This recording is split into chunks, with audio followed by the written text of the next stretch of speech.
Hey everybody, I wanted to make a quick video to discuss what you're supposed to do with the images you captured from the emission spectroscopy lab. In the post lab it tells you you're supposed to use the pixel count in order to figure out the wavelengths of your associated with the emissions lines in your images.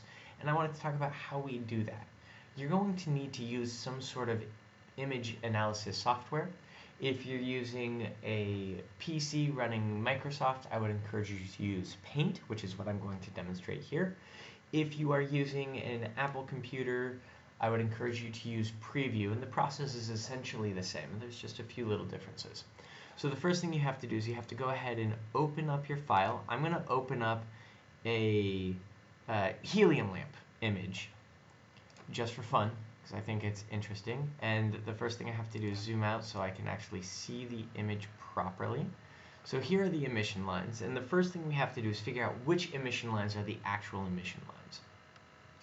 We're going to want to be using these brightest lines that we can see. Those brightest lines, the brightest lines are the ones that are the actual observations. These fainter lines that are over on the side are created essentially from stray light from the cell phones that have the double cameras or have layers of plastic over the cameras to protect them. You can get these kind of extra ghost images. But we want these brightest lines that we can see. So this bright kind of green color, this yellow color, this red color. This blue one's also probably a helium emission line. So in Paint, what I really like about it is if you just hover your cursor over the line, you'll notice in this bottom left-hand corner, that's going to give you the pixel count. So for example, if I come down to the bottommost corner of the image, I'm at 5 and 2,567 pixels. If I go to the top left corner, I'm at essentially, all the way up to the top left corner, I'm at essentially 1, 1. I'm at the smallest pixel count possible. Now, for our images, the nice thing about Paint, again, is I can just go right over to the middle of that bright line, and I'm measuring essentially my x-axis value for this image, and that is going to give me a pixel count of 1,345. In terms of how we do this in the hydrogen lamp, so here's a hydrogen image. This image is a little bit problematic. If you showed me this image, I would have encouraged you to take another shot at getting a photo. There's a significant amount of blur. This is kind of funny. This ripply piece right in the middle is probably caused by somebody's fingerprint on the diffraction grating.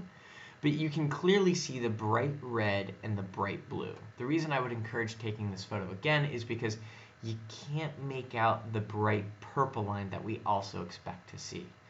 But still, using those two lines, I can bring my cursor over to the middle of that bright blue line, and it's at 725 pixels. I can go over to the middle of this red line, I'm at 900 pixels. One of the common mistakes that happens to people that they don't realize is happening is, if you notice the helium picture I looked at previously in this picture, the red wavelengths don't seem to match up in terms of pixels. That's because I didn't use the same setup. This picture was taken with a different camera, and it had a different resolution, so the pixels don't match up. That's part of why during the lab I made sure and express multiple times that we had to use the same cell phone with the same spectrometer attached to it so we don't run into these pixel issues or any different observation orientation issues. We'll look at one more picture. This is a Mercury lamp picture. I'm going to zoom out. The nice thing about using pixel count is zooming in and zooming out doesn't change the pixel count. This Mercury picture is also quite problematic. You can see you're getting kind of double bounces here. And with the auto color correction that the cell phone applied, I can't tell if this line here is the yellow line that I was expecting or if it's a green reflection coming in. We can definitely see the green. This bright line here is the green line at 800 pixels. And this is the blue line here at 633 pixels. So we would use that information from the Mercury lamp and the known wavelengths of Mercury to create a calibration curve particular to our spectrometer with the pictures we took. Hopefully you've also got a yellow line that you can observe in your Mercury pictures.